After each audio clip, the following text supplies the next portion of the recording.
ஆண்டவரும் இரட்சகருமாகிய இயேசு கிறிஸ்துவின் நாமத்தினாலே உங்கள் யாவருக்கும் வாழ்த்துதலை நான் தெரிவிக்கின்றேன். ஆமேன். இந்த காலவெல்ல தேவனுடைய அருமையான பாடல்களை பாடி அவருடைய நாமத்தை மகிமைப்படுத்தணும். ஆமேன். வேதத்தில் இருக்கக்கூடிய அனைத்து காரியங்களையும் பாடல்களாக வரிகளாக நம்ம பாடி ஆண்டவரை ஆராதித்தோம். ஆமேன். அல்லேலூயா. பழைய பாடல்கள். ஆமேன். உண்மையிலேயே பழைய காலத்தில் இருக்கின்ற அந்த பாடல் ஆசிரியர்கள்லாம் வேதத்தை மையமாக கொண்டு எழுதினாங்க. அதை பாடும் பொழுது வேதத்தை வாசித்த அனுபவமே நமக்கு என்ன செய்கிறது, நமக்கு இருக்கிறது.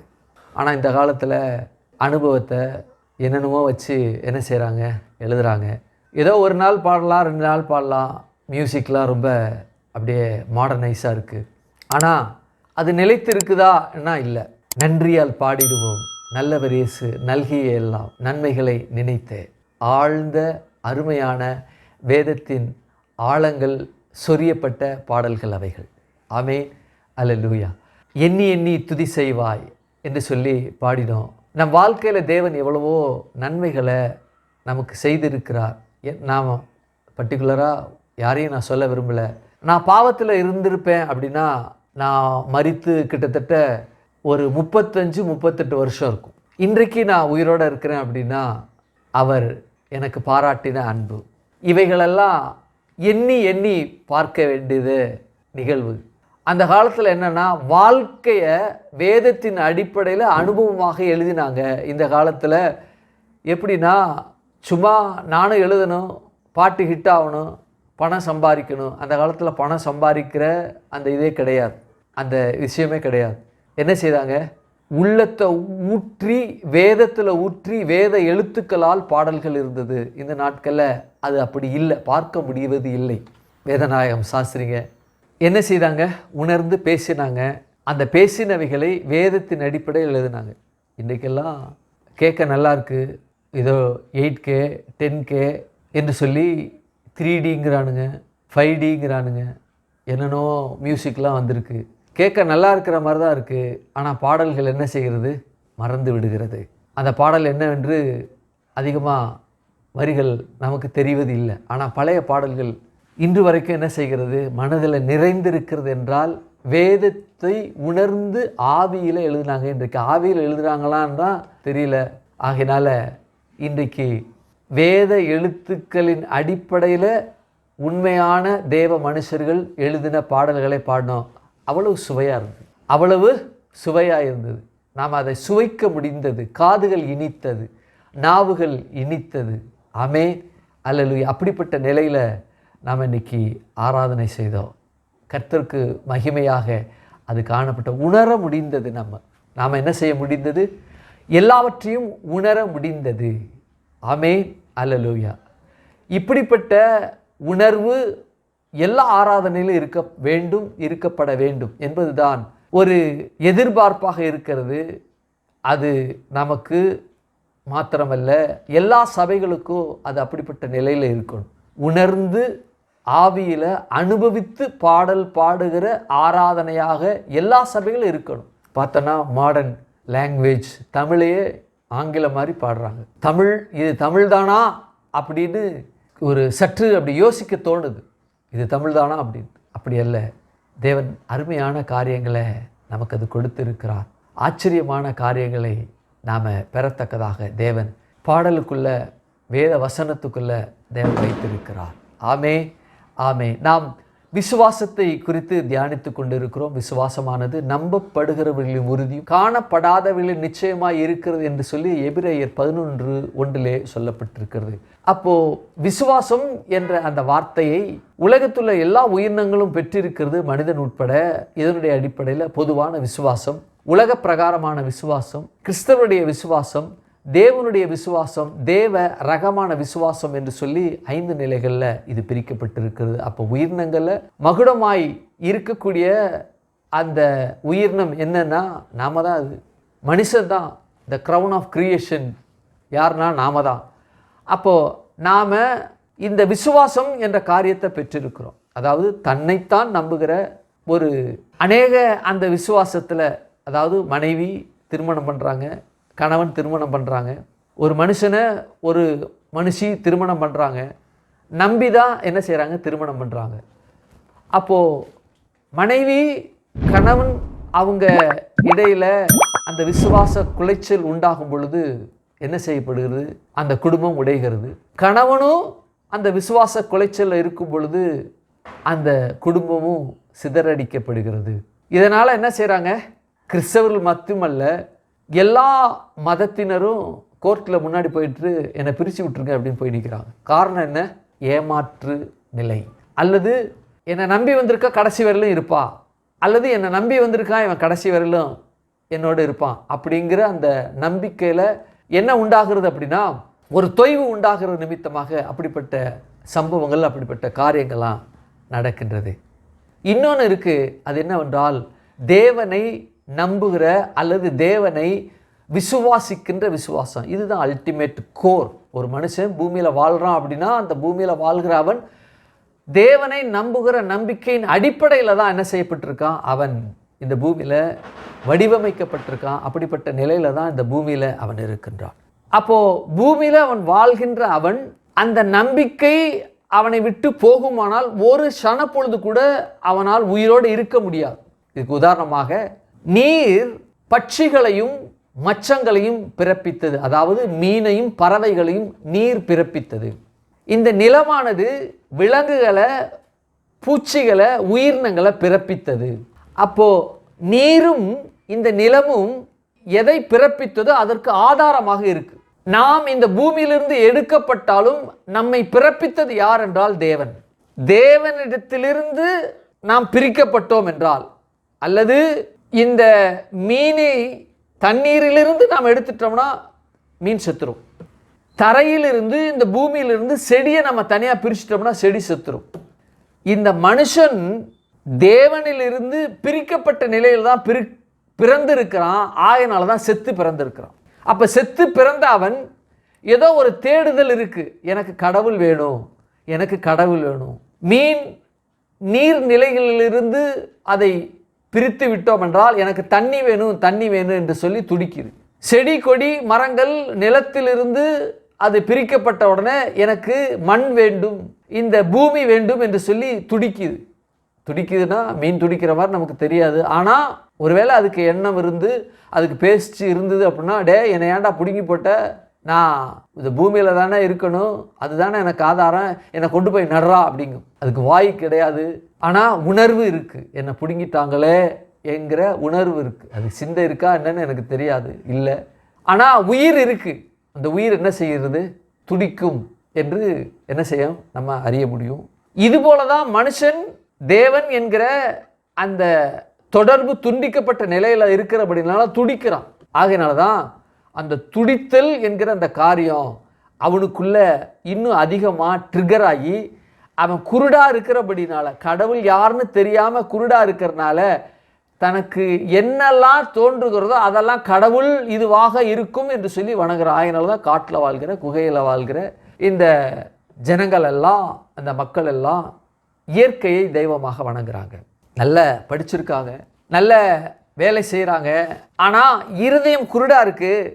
அவங்க எப்படி இருக்கிறாங்க அப்படின்னா, இந்த பூமியில் அவங்க தங்களுக்கென்று தெய்வங்களை உண்டாக்கி பெயர்களை வைத்து புராணங்களை வைத்து அவைகளை வழிபடுகிறாங்க. ஆனால் அவங்களுக்குள்ள ஒரு தேடுதல் இருக்குது. கடவுள் ஒருவர் இருக்கிறார், நான் அவரை தேட வேண்டும், அவர் எனக்கு பாதுகாப்பை கொடுப்பார். கடவுள் இல்லை என்று அல்லது அந்த கடவுளை பற்றின அந்த நம்பிக்கை எந்த மனுஷனிலிருந்து எடுத்துட்டாலும் அவனோட உயிரோடு இருக்கவே முடியாது. ஒரு செகண்ட் கூட இருக்கக்கூடாது. ஒரு மில்லி மைக்ரோ செகண்ட் கூட அவனால் வாழ முடியாது, இருக்க முடியாது. அதுதான் அற்புதமான ஒரு வடிவமைப்பு அவனுக்குள்ள. அடுத்தது ஆர்சி பீப்புள் நல்லா தெரியும், கடவுள் இருக்கிறான்னு தெரியும். ஆனால் ஆர்சியில் முதல்ல அவங்களுடைய வழிபாடுகள்லாம் எப்படி இருந்தது அப்படின்னா உருவம் இல்லாத வழிபாடுகள் தான் இருந்தது. இந்த ஆர்சியினுடைய சபை சரித்திரத்தை வாசித்து பார்த்தீங்கன்னா இடையில தான் இந்த உருவ வழிபாடு இருக்குது. நான் உள்ளே போக விரும்பலை. ஆகையினால அவங்க உருவ வழிபாடு வச்சு நடத்துகிறாங்க. அடுத்தது பெயரளவில் கிறிஸ்தவங்களாக இருக்கிறாங்க, நல்ல பாவம் செய்கிறாங்க. அவங்களுக்குள்ள அந்த நம்பிக்கை இருக்குது, கடவுள் இருக்கின்றார், பிதா குமாரன் பரிசுத்த ஆவி ஒருவர் இருக்கின்றார், அவர்தான் தெய்வம் என்று இருக்கிறாங்க. ஆனால் அவர்களுடைய அனுபவம் பிதா குமாரன் பரிசுத்த ஆவி, பிதாவினுடைய அன்பையும் பரிசுத்தாவினுடைய வழிநடத்தலும் குமாரன் கழுவப்படுகிற அந்த கழுவுதலின் அனுபவத்தை பெறாமல் வாழ்ந்து கொண்டு உலக அளவில் பாவத்தில் வாழ்ந்து கொண்டு இருக்கிற ஜனங்கள். அடுத்தது யூதர்கள். அதுக்கு அடுத்தது யார் என்றால், இந்த உலகத்தில் இயேசுடைய இரத்தத்தினால கழுவப்பட்ட நம்முடைய சபையில் உட்கார்ந்து கொண்டு இருக்கிற நீங்கள் எல்லாரும் என்ன செய்கிறாங்க? இயேசுடைய இரத்தத்தினால கழுவப்பட்டு இருக்கீங்க. நீங்கள் மாத்திரம் இல்லை, உலகெங்கும் பார்த்து கொண்டு இருக்கிற ஆவிக்குரிய சபையில் இருக்கிற ஜனங்கள், அவங்க தான் உன்னதமான, மேலான, உயர்வான, ஒப்பற்ற, யாரும் கணிக்க முடியாத அவ்வளவு ஹையர் மோஸ்ட் என்று சொல்ல முடியும். என்னது ஹையர் மோஸ்ட் என்று சொல்ல முடியும். அவங்க தான் உண்மையான அந்த காரியத்தை பெற்றிருக்கிற ஜனங்களாக இருக்கிறாங்க. ஆமே, அல்லேலூயா. அப்போது நாம் எதை நாம் இன்றைக்கு தியானித்து கொண்டு இருக்கிறோம் என்றால், யூதர்கள் அவங்களுக்கு ஒரு நம்பிக்கை இருக்குது, மேசியா வருவார் என்று சொல்லி. கடவுளை பற்றிய நம்பிக்கை, இயேசு வருவார் என்று சொல்லி, மேசியா வருவார் என்று சொல்லி, மேசியா வருவார் என்று சொல்லி அவங்களும் நம்புகிறாங்க.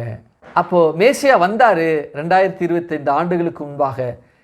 தோராவில், நியாயப்பிரமாணங்களில், அவங்களுடைய தீர்க்க தரிசன ஆகமங்களில் மேசியாவை பற்றி பேசப்பட்ட அந்த மேசியா மனு உருக்கொண்டு வந்து அவங்க முன்னாடி நிற்கிறார். ஆனால் கண்கள் மறைக்கப்பட்டது. ஆகையினால அவங்களுக்கு மேசியா என்று தெரியல, இவர் தானே ஒரு தச்சன் மகன் தானே என்று சொல்லி எண்ணிக்கொண்டிருந்தாங்க. அப்போது அவரை அந்த நாட்களில் இருக்கின்ற பரிசேயர், சதுசேயர், வேதபாலர் ரொம்ப விரல் விட்டு எண்ணக்கூடிய அளவில் தான் அவரை அறிந்து கொண்டாங்க, இவர் தான் மேசியா என்று சொல்லி. ஆனால் மறைமுகமாக அவங்க கிறிஸ்துவை ஃபாலோ பண்ணவங்களாக இருந்தாங்க. அதில் ஒருத்தன் தான் யாருன்னா நிக்கதேமு. அவன் வர்றான். அவன் வரும்பொழுது அவனை பார்த்து, நீ மறுபடியும் பிறக்கணும் அப்படின்னாரு. நான் எப்படி மறுபடியும் பிறக்கணும்? எங்கள் அம்மா வயிற்றில் போய் பிறக்க முடியுமா அப்படின்னு சொன்ன போது, நீ போதகனாக இருக்கிறிய, நீ பரிசேயன், நீ போதகனாக இருக்க. வனாந்தரத்தில் மோசே வெண்கல சர்ப்பத்தில் உயர்த்தினா, அதுபோல் நானும் உயர்த்தப்படுவேன், என்னை நோக்கி பார்க்கணும் என்று சொல்லி பேசினார். நான் உள்ளே போக விரும்பலை. அப்போது ஆண்டவர் ஆயக்கர்த்தர் பேசும்பொழுது ஒரு அற்புதமான ஒரு வார்த்தையை பேசினார். யோவான் 3:16, தேவன் தம்முடைய ஒரே பேரான குமாரனை விசுவாசிக்கிறவன் எவனோ அவன் கெட்டு போகாமல் நித்திய ஜீவனை அடையும்படிக்கு இயேசுவை தந்திரடு இவ்வளவாய் உலகத்தில் அன்பு கூர்ந்தார். அப்போ இயேசுவை அன்பு கூர்ந்தார் என்று சொல்லப்படுகிற வார்த்தை அற்புதமாக பேசப்பட்டு இருக்கிறது. எப்போ அன்பு கூர்ந்தார்? கல்வாரி சிலுவையில் மரித்தது நிமித்தமாக தான் அன்பு கூர்ந்தாரா? இல்லை, உலக தோற்றத்துக்கு முன்பாகவே அன்பு கூர்ந்தார். அந்த உலக தோற்றத்துக்கு முன்பாகவே அன்பு கூர்ந்த நிமித்தமாக தான் அந்த அன்பானது ஆதாம் ஏவாள் பாவம் செய்த பொழுது பயணித்தது. ஆதாம் ஏவாள் தேவனுக்கு விரோதமாக கிரியையில் ஈடுபட்டாங்க. தான் சிருஷ்டித்த தேவதூதர்கள் மனதில் தான் எண்ணினாங்க, ஆனால் தள்ளிட்டாரு.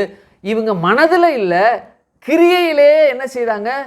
மனதில் எண்ணி அதை தீர்மானித்து வேண்டும் என்றே தேவனுக்கு விரோதமாக கலகம் செய்தாங்க, பாவம் செய்தாங்க. செயலின் அடிப்படையில் ஆண்டவர் என்ன செய்தார்? மன்னித்தார்.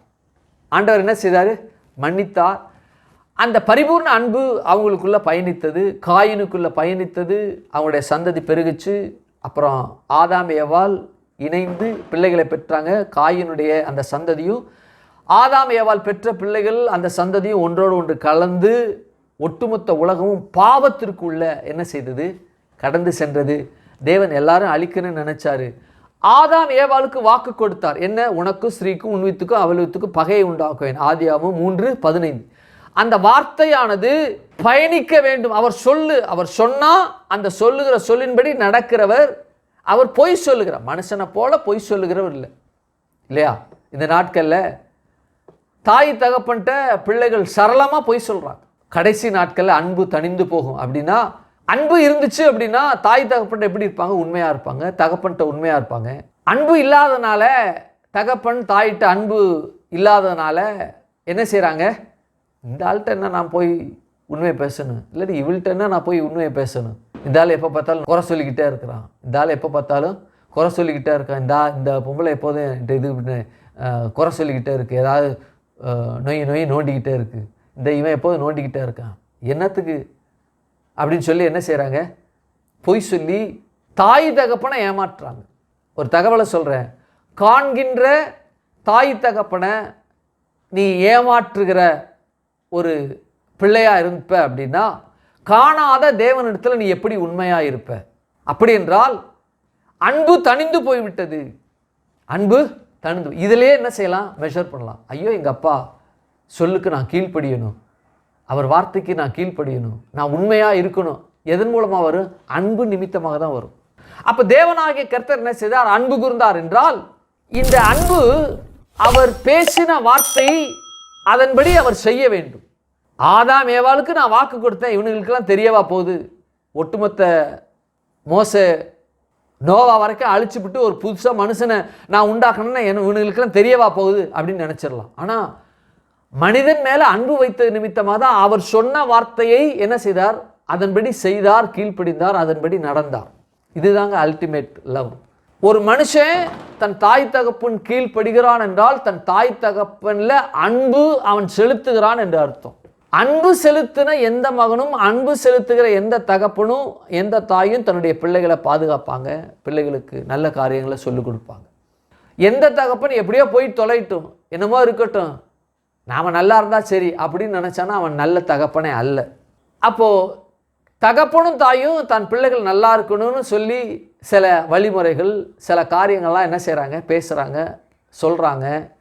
அதற்கு அவங்க கீழ்ப்படியில், என் சுயத்தில் தான் நான் வாழ்வேன், இந்த உலகம் போகிற போக்கின்படி தான் நான் வாழ்வேன், இவங்க சொல்கிறது நான் என்ன கேட்கணும், என்ன கேட்கக்கூடும், என்ன கேட்கறனால என்ன, என் இஷ்டப்படி நான் வாழ்ந்துட்டு போகிறேன், இவங்களுக்கு என்ன அப்படின்னா அவன் அன்பு செலுத்தவில்லை என்பதை தான் இதை காட்டுது. ஏன்னா கர்த்தர் ஒரு மாதிரியை வச்சுட்டார். அவர் பரிபூர்ண அன்பு அவர் செலுத்த நிமித்தமாக தான் ஆதாம் ஏவாளுக்கு பேசின வார்த்தை பயணிக்க வேண்டும் என்பதற்காக ஒட்டுமொத்த ஜனத்தையும் அழித்துட்டு புதிதாக ஒரு மனுஷனை உண்டாக்கலை, பாவம் இல்லாத ஒரு வித்துவை புதுசாக உண்டாக்கலை. ஆதாம் ஏவாள் அந்த வித்து வேணும் அப்படின்ட்டு நோவாவையும் உன் குடும்பத்தையும் பாதுகாத்தார். இதுதாங்க அன்பு. பேசின வார்த்தை அதன்படி செய்ய வேண்டும். அவர் பேசின வார்த்தைக்கு அவரே கீழ்ப்படுகிறார். அவர் பேசின வார்த்தையை அவரே கீழ்ப்படிந்து அதன்படி செய்ய வேண்டும் என்று சொல்லி செய்து தன்னையே பலியாக ஒப்பு கொடுக்கிறார் என்றால் இது எவ்வளவு பெரிய பரிபூர்ண அன்பு விளங்கி கொள்ள முடியும்? யோசிப்பார். இவனுங்களுக்காக நான் எதுக்கு சாகணும்? இவனுக்கு தானே பாவம் செஞ்சேன், நானா பாவம் செஞ்சேன், நான் செய்ய சொன்னேன், இருந்தும் நான் சொன்னேன் பாவம் செய்யாத, இந்த பழத்தை சாப்பிட்றனால நீ சாகவே சாவன்னு நான் சொன்னேன். ஆனால் இந்த ராஸ்கோல் என்ன செய்யலை? கேட்கலை. எப்படியோ போய் தொலைது. இவன் செஞ்ச தப்புக்காக நான் பலியாக முடியாது என்பதாக அவர் தீர்மானித்து இருப்பார். ஆனால் என்றைக்கே தொலைச்சிருப்பார். பரிபூர்ண அன்பு பயணித்தது. தான் சொன்ன சொல்லை காப்பாற்ற வேண்டும் என்பதற்காக தேவன் தன்னையே ஒப்பு கொடுத்தார், தன்னையே பலியாக கொடுத்தார். அல்டிமேட் லவ்ங்க. நீங்கள் ரோமரில் வாசிச்சு பார்த்தீங்கன்னா ரோமர் 5:7 நீதிமானுக்காக ஒருவன் மரிக்கிறது அரிது, நல்லவனுக்காக ஒருவேளை ஒருவன் மரிக்க துணிவான். நாம் பாவிகளாய் இருக்கையில் கிறிஸ்து இயேசு நமக்காக மரித்ததனால் தேவன் நம்மேல் வைத்த அன்பை விளங்க பண்ணினார். தன்னுடைய சொல்லை அங்கே நிறைவேற்றினார். அன்பு அங்கே என்ன செய்யப்பட்டது? என்ன செய்யப்பட்டது? அங்கே விளங்கப்பட்டது. அன்பு விளங்குனது. இதுதான் அல்டிமேட். அப்போது நோவாவினுடைய குடும்பத்தில் பயணித்தது, அவனுடைய சந்ததியாகிய சேமுடைய வம்சத்தில் ஆபிரகாம் வந்தான், அவனுடைய குடும்பத்தில் பயணித்தது, ஈசாக்குடைய குடும்பத்தில் பயணித்தது, யாக்கோபுடைய குடும்பத்தில் பயணித்தது, அதுக்கப்புறம் யோசேப்பினுடைய குடும்பத்தில் பயணித்தது. அங்கே இஸ்ரவேல் ஜனங்கள் எகிப்தில் பெருகினாங்க. அப்போவும் தேவனுடைய பரிபூர்ண அன்பு பயணித்ததுங்க. இப்போ எகிப்து தேசத்தில் எப்படிப்பட்ட நிலையில் அவங்க இருக்கிறாங்கன்னா, அடிமைத்தனத்தில் ரொம்ப ஆலோட்டி நிமித்தமாக கூக்குகள் இட்டு கொண்டு இருக்கிறாங்க. இப்போ மோசேக்கும் தேவனுக்கும் என்கவுண்டர் ஆகுது. யாத்ராமன் 1 இஸ்ரவேல் ஜனங்கள் பெருகிறாங்க. யாத்ராமம் 2ஆம் அதிகாரத்தில் மோசே பிறந்து அவன் பெருகி கொலை செய்து மீதியான் தேசத்துக்கு ஓடி போகிறான். 3 மீதியான் தேசத்தில் இந்த தேவ பர்வதமாகிய ஓரேப்ல தேவன் இந்த மோசேயோட என்கவுண்டர், அதை பற்றி தான் பார்த்துக்கிட்டு இருக்கோம், பேசிக்கிட்டு இருக்கோம். இங்கே பரிபூர்ண அன்பு எப்படி விளங்குகிறது? கடந்த வாரத்தில் யாத்ராமத்தின் புத்தகம் 3:14 நான் வாசிக்கிறேன்.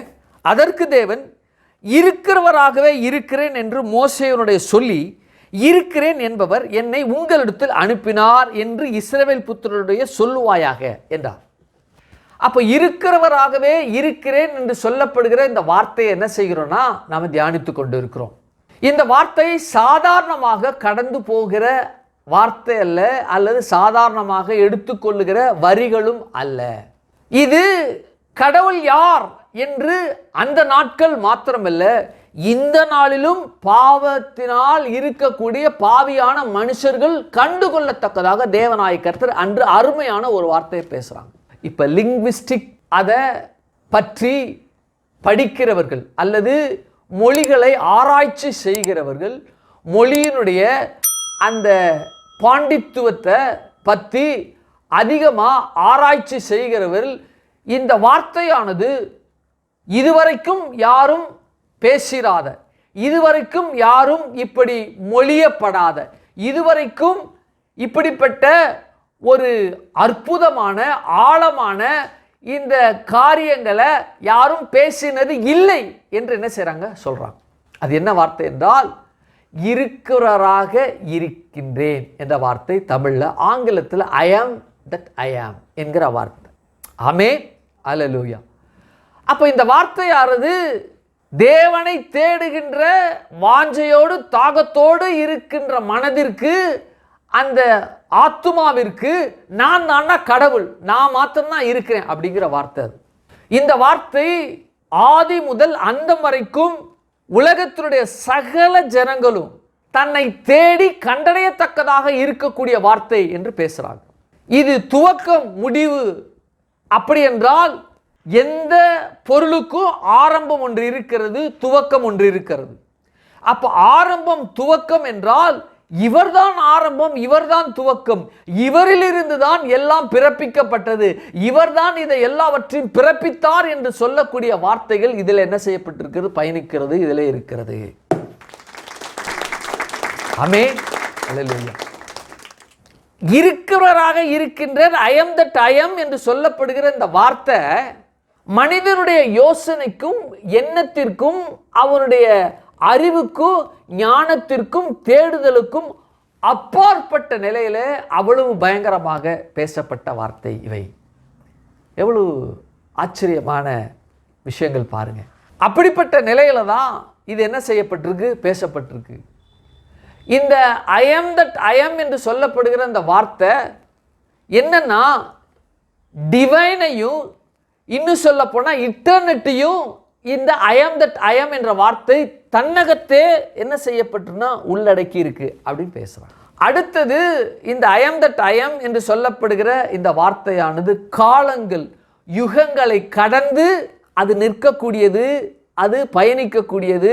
அப்படிப்பட்ட வார்த்தைகள் தான் இவை என்று பேசப்பட்டிருக்கு. அடுத்தது இந்த ஐ அம் தட் ஐ அம் நமக்கு எவைகளை நினைவூட்டுகிறது என்றால் எக்ஸிஸ்டன்ஸ் ஆஃப் காட் அதை பற்றி பேசியும் அவருடைய சாவரனிட்டியை பற்றியும் பேசுகிறது என்று சொல்லி இன்றைக்கு என்ன செய்ய போகிறோம், பார்க்க போகிறோம். ஆமென், அல்லேலூயா. ஒரு தேவன் இருக்கிறார். அதாவது ஐ அம் தட் ஐ அம்ல இன்றைக்கு பார்க்கக்கூடிய ஒரு மிகப்பெரிய ஒரு இந்த ஐ அம் தட் ஐ அம்னுடைய ஒரு வெளிப்பாடுடைய காரியம் என்னவென்றால் it remind us the sovereignty of God and divinity of God அப்படின்னு சொல்றாங்க.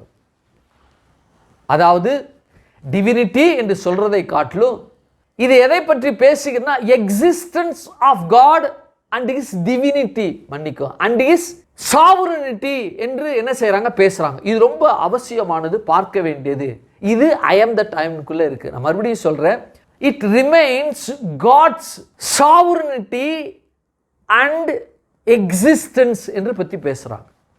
அப்போ எக்ஸிஸ்டன்ஸ் முதல்ல அதை பேசுவோம், அதுக்கப்புறம் சாவரனிட்டியை பற்றி பேசுவோம். ஏன்னா எக்ஸிஸ்டன்ஸ்னு ஒன்று இருந்தால், அல்லது ஒரு இருக்கின்றது அல்லது வாழ்கின்றது அல்லது அது இருக்கின்றது என்று இருக்குமானால் அது என்ன காரியத்தை செய்யும், என்ன பண்பை செய்யும், அதனால் என்ன விளைவு, அது என்ன நமக்கு கொடுக்கிறது, அல்லது அது என்ன பிறப்பிக்கின்றது என்பதை பற்றி பேசும் பொழுது பேசுவதற்கு முன்பாக அது எக்ஸிஸ்டன்ஸாக இருந்தால் தான் அதை பற்றி பேச முடியும், இல்லையா?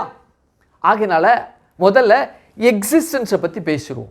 ஐ அம் தட் ஐ அம்குள்ளே இருக்கக்கூடிய காட்ஸ் எக்ஸிஸ்டன்ஸ் அண்ட் சாவர்னிட்டி அதை என்ன செய்து உள்ளடக்கி இருக்கிறது என்று சொல்கிறாங்க. இது என்ன செய்ய போகிறோம், இன்றைக்கி பார்க்க போகிறோம். சரி, இந்த எக்ஸிஸ்டன்ஸ் அப்படின்னா ஒரு பொருள் அப்படின்னா டைம், மாஸ் அண்டு இட்டர்னிட்டி அப்படின்னு சொல்கிறாங்க. அதாவது ஒரு பொருள் இருக்குமானால் அந்த பொருளுக்கு முப்பரிமாணம் தன்மை எல்லாவற்றுக்கும் இருக்குங்க. படைக்கப்பட்ட எல்லாவற்றிற்குமே முப்பரிமாணம் தன்மை உள்ளதாகத்தான் இருக்கின்றது. காணப்படுகிறதாக இருந்தாலும் காணப்படாததாக இருந்தாலும் முப்பரிமாணத்தில் தான் இந்த பூலோகமானது இருக்கின்றது. அதுதான் எக்ஸிஸ்டன்ஸோடைய ஒரு கோர் அல்லது அதான் பேசிக், அதுதான் டிசைன் அப்படின்னு சொல்கிறாங்க. இப்போ மூலக்கூறு இருக்குது. மூலக்கூறு எவைகளால் ஆனது என்றால் அணுக்களால் ஆனது இல்லையா? அப்போ அணுக்கள் எவைகளை பெற்றிருக்கிறதுனால் நியூட்ரான், புரோட்டான் அண்ட் நியூக்ளியஸ் என்ன செய்கிறது, ஒரு அணுவில் இருக்கு.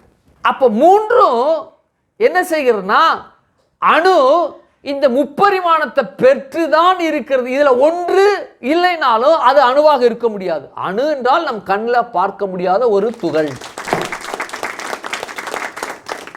உலகத்தில் இருக்கக்கூடிய எல்லாவற்றிற்குமே முப்பரிமாணம் அதற்கு இருக்கிறது. கண்ணால் பார்க்க முடியாத நேனோவா இருந்தாலும் அதற்கும் ஒரு முப்பரிமாணம் இருக்கு. நான் உள்ள போக விரும்பலை. அப்போ மனுஷன் இருக்கிறான், அவனும் முப்பரிமாணம், ஆவி, ஆத்மா, சரீரம். இந்த உலகத்தில் இருக்கக்கூடிய எல்லா காணக்கூடியது, இந்த உலகத்தில் இருக்கக்கூடிய எல்லா எக்ஸிஸ்டன்ஸாக இருக்கக்கூடிய காண்கிறதா இருக்கக்கூடிய எல்லாவற்றிற்கும் என்ன இருக்கிறது என்றால் முப்பரிமாணம் இருக்கு. ஏன் கடவுளுக்கு கூட முப்பரிமாணம் இருக்கு, பிதா, குமாரன், பரிசுத்தாவி. ஆமென், அல்லேலூயா. அப்படி என்றால் அவர் இந்த 3 டைமென்ஷனுக்குள்ள அவர் இருக்கிறபடினால அந்த 3 டைமென்ஷன் எல்லாவற்றிற்கும் இருக்க வேண்டும் என்று சொல்லி இந்த 3 டைமென்ஷனுக்குள்ள தான் எல்லாவற்றையும் படைத்தார், அணு உட்பட.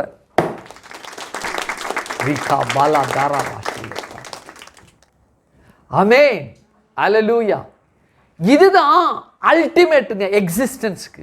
அப்போ ஒரு பொருள் இருக்கின்றது என்றால், எக்ஸிஸ்டன்ஸ் என்றால் கண்ணில் நம்ம பார்க்கிறோம், அந்த பார்க்கிற அந்த பொருளுக்குள்ள முப்பரிமாணம் இருக்கு. உதாரணத்துக்கு இந்த கம்யூனியன் கப் இருக்கு.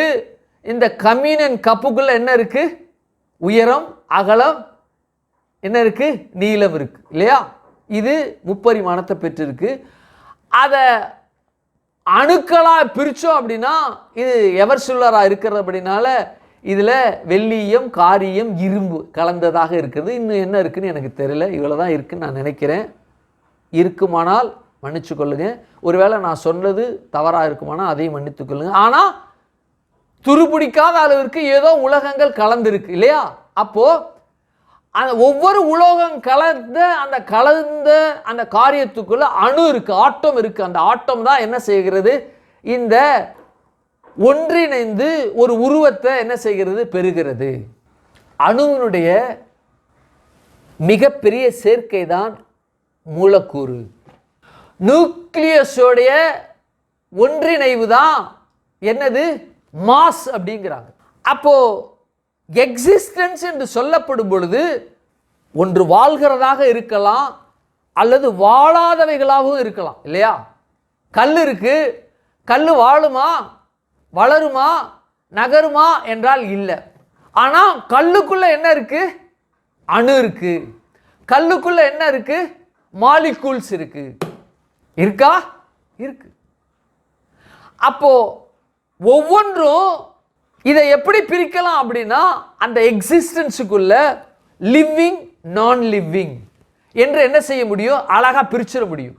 அப்போ தேவனாகிய கர்த்தர் பாருங்க எப்படி இந்த ஆவிக்குரிய உலகம், இந்த சரீர உலகம், இன்னொன்று ஸ்பிரிச்சுவல் ரெல்ம், இந்த பிசிக்கல் ரெல்ம், ஆவிக்குரிய மண்டலம் அல்லது இந்த இயற்கையின் உலகம் மண்டலம் என்று பிரிக்கிறோமோ அதுபோல இந்த எக்ஸிஸ்டன்ஸுக்குள்ளேயே 2ஆ பிரிக்கிறாங்க. என்னன்னா ஒன்று லிவிங் திங், இன்னொன்று நான் லிவிங் திங். உயிருள்ளவை, உயிரற்றவை, உயிரற்றவைகளுக்குள்ளேயும் 3 டைமென்ஷன் இருக்கு, உயிர் உள்ளவைகளுக்குள்ளும் 3 டைமென்ஷன் இருக்கு. இந்த உயிர் உள்ளவைகள், இந்த உயிரற்றவைகள் இரண்டு என்ன செய்யப்படுகிறது? பிரிக்கப்படுகிறது. இது ஆவிக்குரிய ரீதியில் என்ன செய்யப்படுகிறது? பிரிக்கப்படுகிறது. இவன் இயேசுடைய இரத்தத்தினால கழுவப்பட்டு ஸ்பிரிச்சுவல் வேர்ல்டில் இருக்கக்கூடிய ஆவியின் மனிதன், இவன் இயேசு கிறிஸ்துவினுடைய இரத்தத்தினால கழுவப்படாது இந்த உலகத்தினுடைய மரித்த மனுஷன், மரித்த உலகத்தினுடைய இந்த உலகத்தினுடைய பாவ உலகத்தினுடைய பாவ மனுஷன் என்று சொல்லி ரெண்டும் பிரிக்கலாம். எப்படி பொருளுக்குள்ள உயிருள்ள பொருள், உயிரில்லாத பொருள் என்று இந்த எக்ஸிஸ்டன்ஸை ரெண்டா பிரிக்கிறாங்களோ, அதுபோல ஆவியின் உலகம் இந்த உலகத்தினுடைய பாவ உலகம் என்று சொல்லி இரண்டா பிரிக்கலாம். அப்போ பாருங்க, இந்த நான் லிவிங் திங் என்று இருக்கக்கூடியது பாவ நிலையில இருக்கிறதுக்கு என்ன செய்யறாங்க? ஒப்புமையா சொல்றாங்க. இந்த லிவிங் திங் என்ன சொல்றாங்க அப்படின்னா, இது ஆவிக்குரிய மண்டலத்தினுடைய ஆவியின் உலகம் என்று சொல்றாங்க. அப்ப ஆவியின் உலகத்துக்கு யார் அதிபதி, யார் காரணர், யார் மூலம், யார் கோர் அப்படின்னா நம்முடைய தேவன் மாத்திரமே என்பதை பற்றி தான் இங்க எக்ஸிஸ்டன்ஸ் அழகா பேசுறோம். ஆமென், அல்லேலூயா. அப்போ மரித்த உலகத்திற்கு அல்லது ஆவி நிலையில உயிரடையாத உலகத்திற்கு யார் என்றால் பிசாசு காரணர். நேற்றைக்கு போதகர்களாகிய ஒரு 4 பேர் நாங்கள் கூடி ஜெபத்திற்கு பின்பு பேச வேண்டியதாக இருந்தது. அப்போது அதிகமான காரியங்கள் நிறைய பேசினோம், அற்புதமான காரியங்கள்லாம் விவாதித்தோம். அப்போது நான் சொன்னேன், இந்த உலகத்தில் அற்புதமான ஒரு காரியம் என்னவென்றால், நம்ம அதெல்லாம் இந்த வருகிற நாட்களில் நம்ம பார்க்க போகிறோம். அந்த வேதத்தினுடைய அடிப்படையில் ரொம்ப கோராக இருக்கக்கூடியது என்ன என்பதை அவங்கள்ட்ட பேசினா, பாஸ்டர் இதெல்லாம் நாங்கள் கேள்விப்படலை, இல்லை ஒரு அற்புதமான விஷயங்கள்லாம் நீங்கள் பேசுகிறீங்க, ஆச்சரியமாக இருக்குது அப்படின்னு சொன்னாங்க. அது ஒரு சின்ன ஒரு ப்ரீஃபு, ஒரு க்ளூ ஒன்று கொடுக்குறேன். இந்த உலகத்தில் இருக்கக்கூடிய, அதாவது இந்த லிவிங் ஸ்பிரிச்சுவல் ரெல்ம் என்று சொல்லப்படுகிற அந்த காரியத்துக்குள்ள அற்புதமான, அதிசயமான, மேலான, ஒப்பற்ற, எதற்கும் ஒப்பிட முடியாத ஒரு மிகப்பெரிய காரியம் இந்த ஸ்பிரிச்சுவல் ஆவிக்குரிய உலகத்தில், ஆவியின் உலகத்தில், ஆவியின் மண்டலத்துக்குள்ள தேவன் வைத்திருக்கிறார். அது என்னவென்றால் விசுவாசம் தாங்க. இந்த விசுவாசம் என்று சொல்லப்படுகிற அந்த வார்த்தை ஒரு மனுஷனுக்குள்ள தேவனாகிய கர்த்தர் ஒரு சிறிய காரியத்தை என்ன செய்தார்? அவனுக்குள்ள வச்சிட்டார். இந்த விசுவாசம்தான் கடவுளை தேடவும், அவரை அண்டி வாழவும், அவரை சார்ந்து வாழவும் என்ன காரியத்தெல்லாம் தேவன் பேசியிருக்கிறாரோ அதெல்லாம் எனக்கும் பேசியிருக்கிறார், எனக்காக பேசியிருக்கிறார், என் நன்மைக்காக பேசியிருக்கிறார் என்பதை விசுவாசிக்கத்தக்கதாக அந்த விசுவாசம் அந்த காரியத்துக்குள்ள இருக்கு. வேதத்தில் பேசப்பட்ட அனைத்து காரியத்தையும் நம்ப வேண்டும் என்றால் தேவன் கொடுக்க விசுவாசம் இல்லாமல் எந்த காரியமும் எந்த மனுஷனும் விசுவாசிக்க முடியாது, நம்ப முடியாது. இந்த விசுவாசம் தான் மனுஷனுக்குள்ள, எல்லா மனுஷனுக்குள்ளே இருக்குங்க, எல்லா மனிதனுக்குள்ள இருக்கு. இயேசுவை ஏற்றுக்கொள்ளாத மனிதர்களுக்குள்ளும், இயேசுவை ஏற்றுக்கொள்ளுகிற மனிதர்களுக்குள்ளும் இருக்கு, இயேசுவை ஏற்றுக்கொண்ட மனிதர்களுக்குள்ளும் இருக்கு. கொள்ளுகிற கொண்ட, ஏன்னா கொள்ளுகிறதுனா இயேசுவை ஏற்றுக்கொள்ளுனா இப்போதான் இயேசுவை ஏற்றுக்கொள்வதற்காக முன் வர்றாங்கன்னு அர்த்தம்.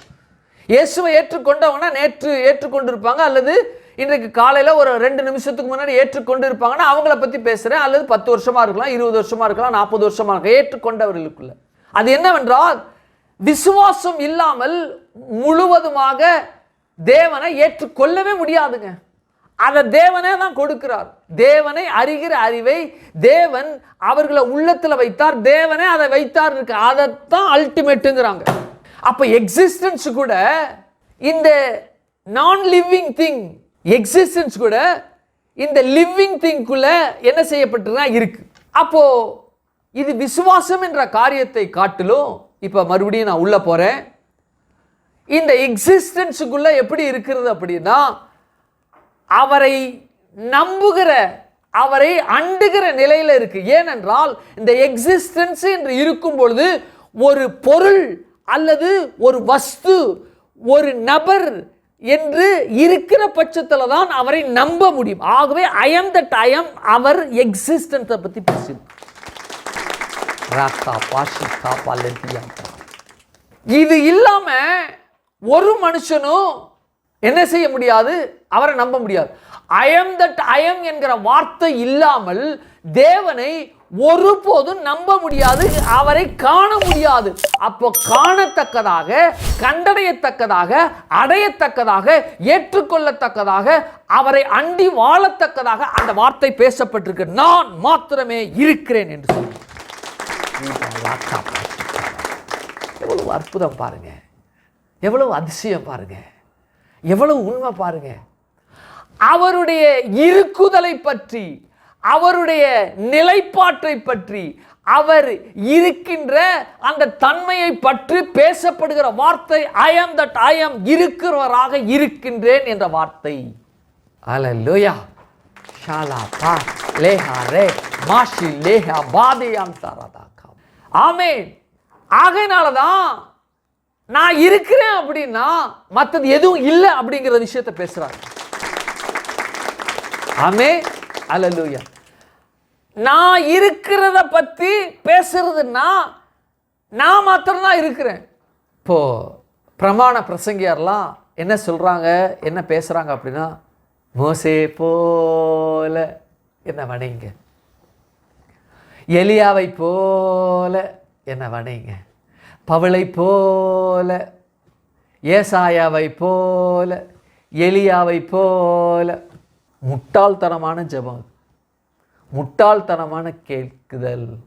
தேவனுக்கு ஒரு மோசே போதும், தேவனுக்கு ஒரு எலியா போதும், தேவனுக்கு ஒரு பவுல் போதும், தேவனுக்கு ஒரு யோவான் போதும், தேவனுக்கு ஒரு நோவா போதும், தேவனுக்கு ஒரு எலிசா போதும், தேவனுக்கு ஒரு தாவீது போதும், தேவனுக்கு ஒரு சாலமோன் போதும். சாலமோன் மாதிரி என்னை கொண்டு போங்க, எலியா போல என்னை கொடுங்க. ஒருபோது என்ன போலன்னு ஒருத்தனும் கேட்டது கிடையாது. ஏன்னா தன்னை அவன் நம்புறதில்லை, தன்னுடைய எக்ஸிஸ்டன்ஸை அவன் நம்புறது இல்லைங்க. ஆகையினால தான் ஏதோ ஒரு காரியத்தை என்ன செய்யறான், பேசுகிறான். இது ரொம்ப ஆழமாக இருக்கு, நான் உள்ளே போக விரும்பலை.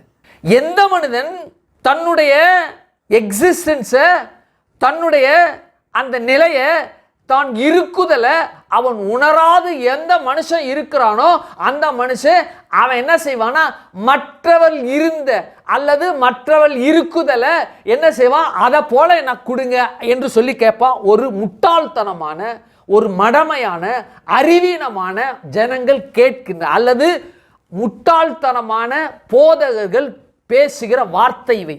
மோசையை போல கர்த்தர் வைத்திருக்கிறார் கிடையாது, ஒன்றை போலதான் ஒன்றை வைத்திருக்கிறார், அதுதான் கரெக்ட். இயேசுவுக்கு 2 மோசே தேவையில்லை, கர்த்தருக்கு 2 மோசே தேவையில்லை, பரிசுத்த ஆவியானவருக்கு 2 மோசே தேவையில்லை. 2 தேவையில்லை, ஒன்றுதான் அவருக்கு தேவை, ஒன்றே ஒன்று. நீ எப்படி இருக்கிற, உன்னுடைய எக்ஸிஸ்டன்ஸை, உன்னுடைய இருக்குதலை நீ முதல்ல அறிஞ்சினா, அவர் இருக்குதலை நீ அறிந்து, அவர் என்ன வைத்திருக்கிறாரோ அதன்படி நம்மை வழி நடத்த அவரால் முடியும் என்று நம்ப முடியுங்க, விசுவாசிக்க முடியும். இந்த எக்ஸிஸ்டன்ஸுக்குள்ள அப்படி இருக்கு. ஐ ஆம் that I am, it reveals the God's existence. அவர் இருக்குதலை இவன் நம்பலனா, இதற்கு முன்னாடி யார் இருந்தாங்களோ அது போல நான் ஆறணும், நான் மாறணும், நான் இருக்கணும்னு நினைப்பான். இது ஒரு இன்னொரு பரிமாணம்.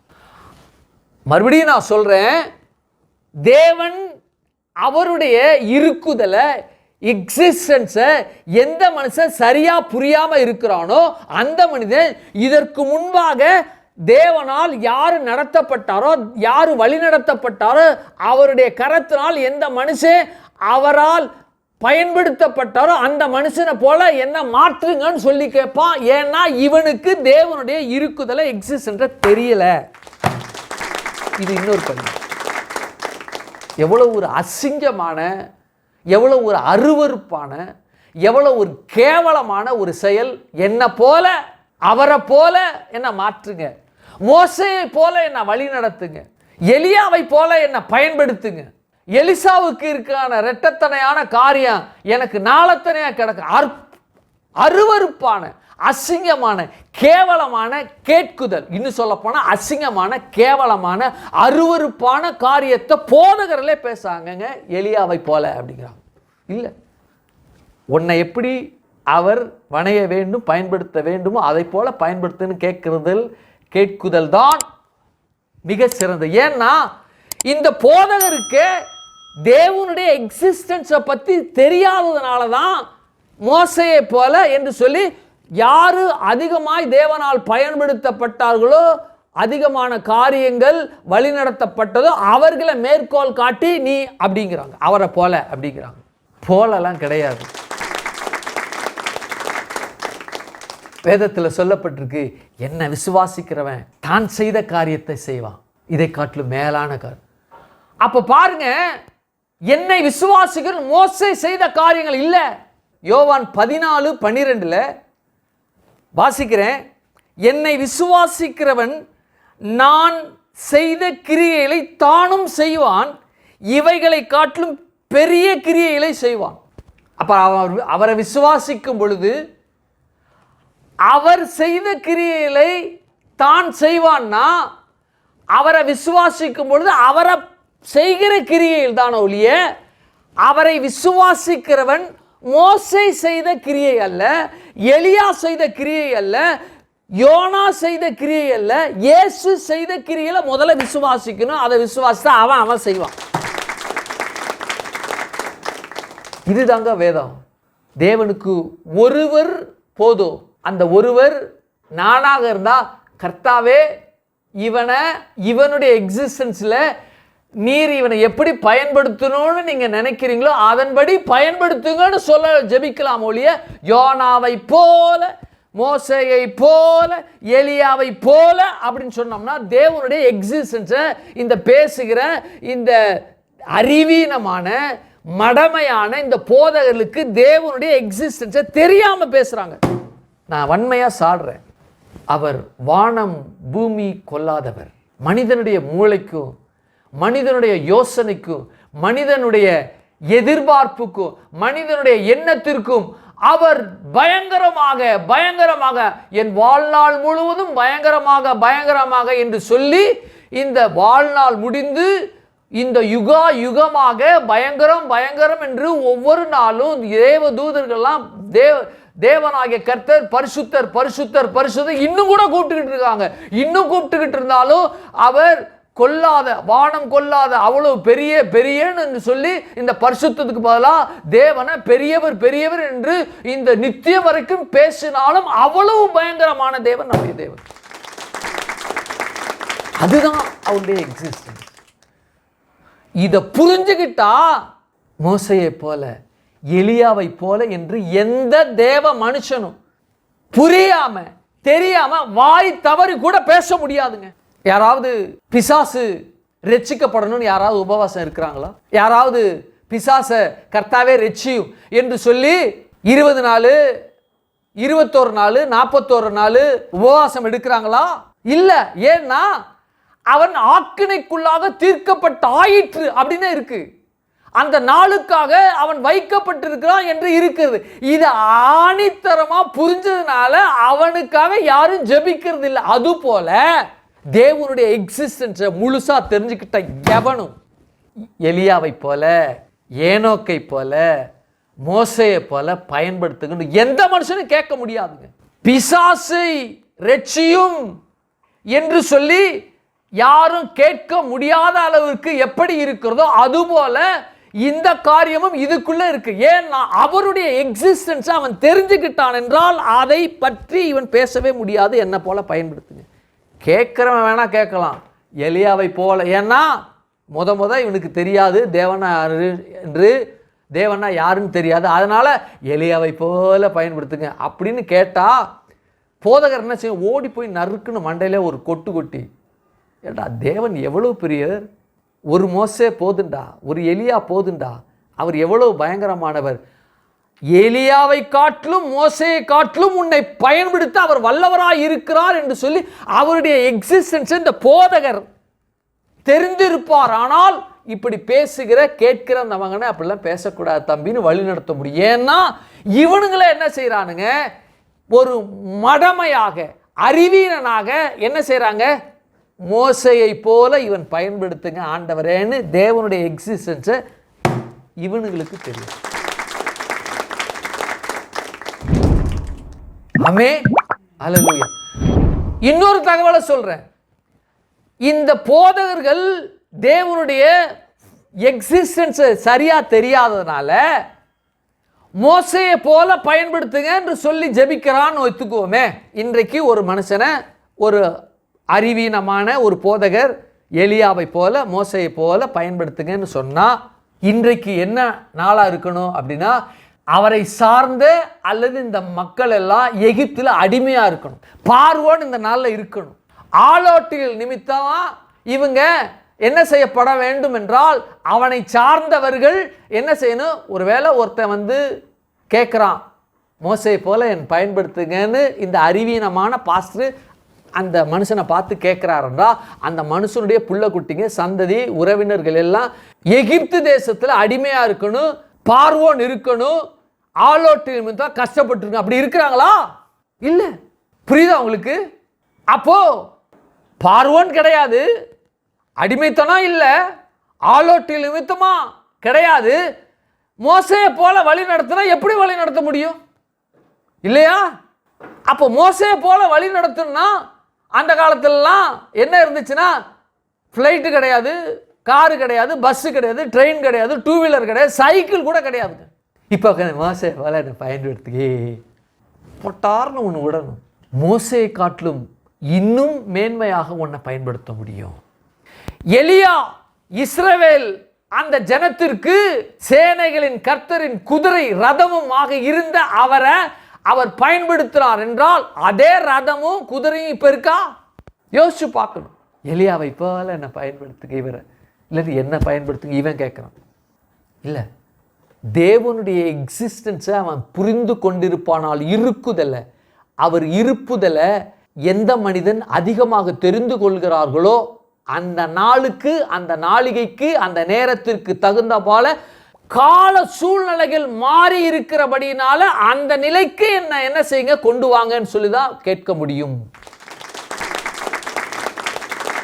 மோசே இருந்த பொழுது கர்த்தாவே என்னை பயன்படுத்துங்க, ரொம்ப சந்தோஷம், என்ன ட்ரம்ப் மாதிரி என்னை பயன்படுத்துங்க என்று கேட்க முடியுமா அவனால்?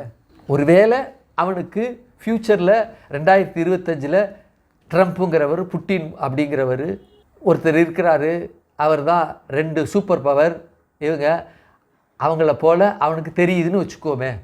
என்னை இப்போ கூட வேண்டாங்க, ஏன்னா நான் போனாக்கா ஒரு கொம்பை தூக்கிட்டு போகணும், என்னை ட்ரம்ப் மாதிரி என்னை பயன்படுத்துங்க, ஏன்னா அவர் தான் அணு ஆயுதம்லாம் வச்சுருக்காரு, புட்டின்னு வச்சுருக்காரு, என்னை அணு ஆயுதமாக பயன்படுத்துங்க, ஏன்னா 2025 என்ன நடக்குன்னு எனக்கு நீங்கள் அந்த ஞானத்தை கொடுத்துருக்கீங்க, அதனால் என்னை ட்ரம்ப் மாதிரி பயன்படுத்துங்கன்னா பொட்டார்னு ஒன்று விட்டுருப்பார். மோசே என்னை ட்ரம்ப் மாதிரி புட்டின் மாதிரி பயன்படுத்துங்க, நான் மந்த வாயு உள்ளவன், அப்படின்னா நான் போறேன்னு கேட்டால் இது எவ்வளவு அசிங்கமான அபத்தமான காரியமோ, அதுபோல என்னை மோசே மாதிரி பயன்படுத்துங்க, எலியா மாதிரி பயன்படுத்துங்க இப்போ கேட்கறது அபத்தமானது. இப்போ உங்களுக்கு புரியும் நினைக்கிறேன். எலியா மாதிரி பயன்படுத்தணும்னா பொல்லாத அரசர்கள்லாம் இருக்கணும், இஸ்ரவேல் ஜனங்கள் வணங்க கழுத்துள்ளவங்களாக இருந்து தோப்பு விக்கிரகங்களாம் வணங்கணும். இருக்கிறாங்களா இப்போ? இல்லை. அந்த நாளில் உள்ள ஜனத்தை போல பயன்படுத்தின போல இப்போ பயன்படுத்துங்க என்று சொல்லி கேட்பது எவ்வளவு மடத்தனமான, அறிவீனமான, புத்தியீனமான காரியமோ. அவங்க ஒரு வேளை எலிசா மேலே ஏறி போனோன்னே, எலியா ரெட்டத்தனையாக வேணும்னு கேட்டேன், அது கரெக்டு தான், அதோடு சேர்த்து ட்ரம்ப்பு புட்டின் அவங்களுக்குள்ள அந்த ரெட்டத்தனையை எனக்கு கொடுத்துருங்க அப்படின்னு கேட்டால் எவ்வளோ அசிங்கம். எலிசா கேட்கலங்க, ட்ரம்ப் மாதிரி புட்டின் மாதிரி எனக்கு ரெட்டத்தனை இவங்களுக்குள்ள இருக்கக்கூடிய அந்த 2 காரியத்தை எனக்கு கொடுங்க அப்படின்னு அவன் கேட்கல. எலிசா ஒருவேளை ஃப்யூச்சரில் என்ன நடக்கும்னு அவனுக்கு தெரிஞ்சு அதை கேட்டிருப்பானால் அல்லது கேட்கக்கூடுமானால் அவன் கேட்டிருக்க முடிஞ்சால் அது எவ்வளோ அபத்தமானது. அப்படின்னா அந்த நாட்களில் இருக்கிற ஜனங்கள்லாம் கார்லையும் பைக்லையும் இதுலேயும் போயிட்டு எல்லாம் மெஷின் துப்பாக்கியை வச்சுக்கிட்டு இருக்கிறவங்களா இருந்தால் அது கேட்குறது சரி. அந்த நாள் தான் குச்சியும் கம்பையும் வில்லையும் கவனையும் வச்சுக்கிட்டு திரிஞ்சானுங்க. கேட்க முடியுமா? கேட்க முடியும். ஏன்? தேவனுடைய எக்ஸிஸ்டன்ஸை சரியாக தெரியல, இருக்குதலை தெரியவில்லை. யாருக்கு? இவர்களுக்கு. அதைத்தான் ஐ ஆம் தட் ஐ ஆம் ரிவீல் பண்ணுது. எந்தெந்த நேரத்திற்கு என்னென்ன காரியத்தை தேவன் செய்ய முடியுமோ அந்தந்த காரியத்திற்கு அந்தந்த காலகட்டத்துக்கு அந்தந்த மனுஷர்களுக்கு ஏற்றாற் போல் செய்யத்தக்க வர்தான், செய்யத்தக்க கூடியவர் தான், செய்யத்தக்க திறன் உள்ளவர் தான், செய்யக்கூடிய காரியம் உள்ளவர் தான் நம்முடைய தேவன். அப்படிப்பட்ட நிலையில தான் அவருடைய எக்ஸிஸ்டன்ஸ் இருக்குங்க. டேய் எலியா, நீ எதுக்குடா கேரித் ஆற்றலையில் போற? ஸ்விக்கியில் ஆர்டர் பண்ணுறான், அழகாக கொண்டாந்து வருவான். உனக்கு எதுக்குடா அந்த இது இருக்கா? இல்லை. இன்றைக்கு காக்கா ஏதாவது வருமா? கழுகு ஏதாவது வருமா? குருவி ஏதாவது வருமா? சில பேர் பேசுகிறாங்க, நான் கேட்டிருக்கேன். ஐயா என்னையா ஒரு மாதிரியா இருக்குங்க? ஆமையா கொஞ்சம் ஃபினான்ஷியலாக ஒரு மாதிரியா இருக்குது, காக்காய்க்காக எதிர்பார்த்துக்கிட்டு இருக்கேன். இப்படியே பேசி என் காதலையே கேட்டிருக்கேன். காக்காயா என்னத்துக்கு? அழுகி போன கீழே செத்து போன எலியையும் தவளையும் தூக்கிக்கிட்டு அப்படியே தெரியும், அதை திங்க போறியா நீ காக்காயோட சேர்ந்து? மனசில் நினச்சிக்குவேன். அவனுக்கு போஷிக்கத்தக்கதாக தேவன் காக்கா ஏற்படுத்தினார். இவனுங்க என்ன கேட்குறாங்க? எனக்கு இன்னும் காக்கா வரல. இவனுங்க வெள்ளை காக்காயா, ப்ரௌன் காக்காயா, கருப்பு காக்காயா? வெள்ளை காக்கானா அமெரிக்கா, ப்ரௌன் காக்கானா இங்கே, கருப்பு காக்கானா ஆப்பிரிக்கா. இவனு கேட்குறானுங்க காக்காவா? அப்படின்னா நீ கேரித் ஆற்றலையாக இருக்கிற, மனைவி பிள்ளைலாம் இல்லாமல் கேரித் ஆற்றங்களில் ஒரு குகையில் ஒளிஞ்சிக்கிட்டு இருக்க. கேட்குறது முட்டாத்தனமாக கேட்க. தேவனுடைய எக்ஸிஸ்டன்ஸை தெரியாதனால இது பேசுகிறேன். காக்கா கொண்டு வந்தால் எவ்வளோ கொண்டு வரும்? தேவனுடைய கரத்தில் வாங்கினா எப்படி வாங்க முடியும்? இவன் காக்கா காக்கான்னு இருக்கிறதுனால தான் வயிறு, கால் வயிறு, அரை வயிறு கொஞ்சம் இவன் மாத்திரம் சாப்பிட, பிள்ளைக மனைவிலாம் பட்னியாக கிடக்குங்க காக்கா எதிர்பார்த்துட்டு இருக்கிறனால. அவருடைய இருக்குதலை எக்ஸிஸ்டன்ஸை புரியாமல் இருக்கிறாங்க. அதுதான் விளைவு. ஐ ஆம் தட் ஐ ஆம். அவர் என்னவா இருக்கிறாரு? அவர் எப்படி இருக்கிறாரு? என்ன நிலையில் இருக்கிறாரு? அவர் என்ன நிலையில் என்ன காரியத்தை எனக்கு செய்து கொண்டு இருக்கிறார் என்று அதில் இருக்கிறதுக்கு. மோசே காலத்தில் அடிமைத்தனத்தில் இருந்தாங்க, அதுக்கு மோசே தேவைப்பட்டது, அவனுக்கு கோல் தேவைப்பட்டுச்சு இல்லையா? இப்போ என்ன தேவை? அதே அடிமைத்தனம், அதே பார்வோன், அதே ஜனங்கள், அதே நிலை அப்படியா இருக்கு? இல்லை. நவீனமயங்கள் கையிலேயே என்ன இருக்கு? உலகத்தை நாம் வைத்திருக்கிறோம். இன்றைக்கு எக்ஸிஸ்டிங் தேவன் எப்படி இருக்கிறார்? ஹவு திஸ் எக்ஸிஸ்டிங் தேவன் இஸ்ங்கிறதா முக்கியம். பழசே நினைச்சுக்கிட்டு நினைப்பது என்பது அறிவீனமான முட்டாள்தனமான ஒரு காரியம். பழமைக்கும் தேவன் தான், புதுமைக்கும் தேவன் தான், நவீனத்திற்கும் தேவன். இதை புரிந்து கொள்ள வேண்டும். தேவனுடைய எக்ஸிஸ்டன்ஸை, தேவனுடைய இருக்குதலை காலத்திற்கு தகுந்தாற் போல் என்ன செய்யப்படுகிறதுனா அவருடைய இருக்குதலும் அணுகுமுறையும் அவருடைய வழிநடத்தலும் அவருடைய போஷிப்பும் அவருடைய அரவணைப்பும் அவருடைய ஆலோசனை இருக்கு. என்னது? கிதியோனை பார்த்து சொன்னாரு, நீ பானை என்ன செய்ய, எடுத்துட்டு கொண்டு போய் பானையை ஒரு மிக்க என்ன செய்ய, உடைச்சு போடு. எல்லாம் ஓடிட்டாங்க. பயங்கரமான சத்தம் வருது, ஏதோ பெரிய படம் வருதுன்னு ஓடிட்டானுங்க. இப்போ ரஷ்யா யுக்ரைன் சண்டை இருக்குது, பானை எடுத்துகிட்டு போய் உடச்சி போடு அப்படின்னா இவனுக்கு என்ன, ஓ நம்மளை காட்டிலும் அதிகமாக இதுன்னு வருதுன்னு சொல்லிட்டு மிசைல் அனுப்பி விட்ருவானுங்க. இவனுக்கு பானையை உடச்சிட்டு அங்கேயே உட்காந்துருக்க வேண்டியதான். இது எவ்வளவு அபத்தமோ அதுபோல தான் தேவனுடைய எக்ஸிஸ்டன்ஸை தெரியாமல் இருக்கிறனால தான் அவனை போல் பயன்படுத்தும், எலியாவை போல், மோசையை போல் பயன்படுத்துன்னு சொல்லி தேவனுடைய அறியாமையினால், அந்த இருக்குதலை தெரியாமையினால் வேண்டிக்கிட்டு இருக்காங்க. சில பேர் வேண்டுறாங்க, போதகர்களே வேண்டுறாங்க, சொல்கிறாங்க எலியாவை போல் இவனை பயன்படுத்து, மோசையை போல் இல்லை வேண்டாம், எலியாவை போல் பயன்படுத்தணும்னா கேரித் ஆற்ற இருக்கணும், தண்ணி வற்ற வைக்கணும், அந்த நாட்களில் இருக்கிற ராஜா இருக்கணும். கிடையாது அதெல்லாம். ஐ ஆம் that I am, it reveals God's existence என்பதை பற்றி பார்த்துருக்கோம். அவ்வளவு அற்புதமான விஷயம் ஐ ஆம் தட் ஐ ஆம்குள்ளே இருக்குது. இந்த சாவரனிட்டியை வருகிற வாரத்தில் பார்ப்போம். ஏன்னா இந்த சாவரனிட்டி என்று சொல்லப்படுகிறது எப்படிப்பட்ட நிலையில், எந்த சூழ்நிலையில், எப்படிப்பட்ட நிலையில் தன்னுடைய சாவரனிட்டியை அவருடைய ஆளுகையை, அவருடைய திறனை அதுக்குள்ளே வைத்திருக்கிறார் என்பதை குறித்து நாம் பார்க்க முடியும். இதில் ஆவிக்குரிய உலகம், இந்த பூமிக்குரிய உலகம், ஆவியின் மண்டலம், இந்த பூமியினுடைய மண்டலம், இனி எப்படிப்பட்ட காரியத்தெல்லாம் இருக்கிறது என்பதை சொல்லி வருகிற வாரத்தில் நம்ம தியானிப்போம். கண்களை மூடுவோம் அந்த கால வேலை. ஹல்லேலூயா. நேசிக்கின்ற எங்கள் பரலோக பிதாவே, குமாரனாகிய நாமத்தில் அவருடைய சமூகத்தில் நாங்கள் வருகிறோம். கர்த்தாவே, I am that I am. It reveals the existence of God and sovereignty. அதை குறித்து அது பேசுகிறது. என் தேவனாகிய கர்த்தாவே, நீங்க என் தேவன், அவருடைய இருக்குதலை, எக்ஸிஸ்டன்ஸை எங்களுக்கு பேசும்படியாக, எங்களோடு அது பயணிக்கத்தக்கதாக, எங்களுக்குள்ள எப்படி இருக்கத்தக்கதாக நீங்க வைத்திருக்கிறீங்க என்பதை குறித்து ஆண்டவரே இது பேசுகிறது. இதை எங்களுக்கு மனது திறக்கத்தக்கதாக, மனது உடையத்தக்கதாக, மனது பேசத்தக்கதாக, அறிந்து கொள்ளத்தக்கதாக எங்கள் கண்கள் திறப்பதாக, எங்கள் ஆவியின் கண்கள் திறப்பதாக, ஆவியின் மனம் திறப்பதாக, உம்முடைய இருக்குதலை, எக்ஸிஸ்டன்ஸை நாங்கள் அதிகமாக அறிந்து கொண்டு அதன்படி வாழ, அல்லது அதன்படி எங்கள் பயணமானது இந்த பூமியில பயணிக்க கர்த்தர் நீங்கள் எங்களுக்கு கிருபை செய்தபடினால நமக்கு நன்றி செலுத்துகிறோம். கரத்தில் ஒப்பு கொடுக்கிறோம். ஆசீர்வதிங்க ஆண்டவரே. புதிதாக வந்தவள்ளோ உம்முடைய இருக்குதலை, எக்ஸிஸ்டன்ஸை மனதில், சிந்தையில ஏற்றிக்கொண்டு அதன்படி இந்த நாளுக்கான காரியங்களை அவர்களை நடக்கத்தக்கதாக கர்த்தர் நீங்க கிரியை செய்தமைக்காமக்கு நன்றி செலுத்துகிறோம். ஹல்லேலூயா. கரத்தில் ஒப்பு கொடுக்கிறோம்.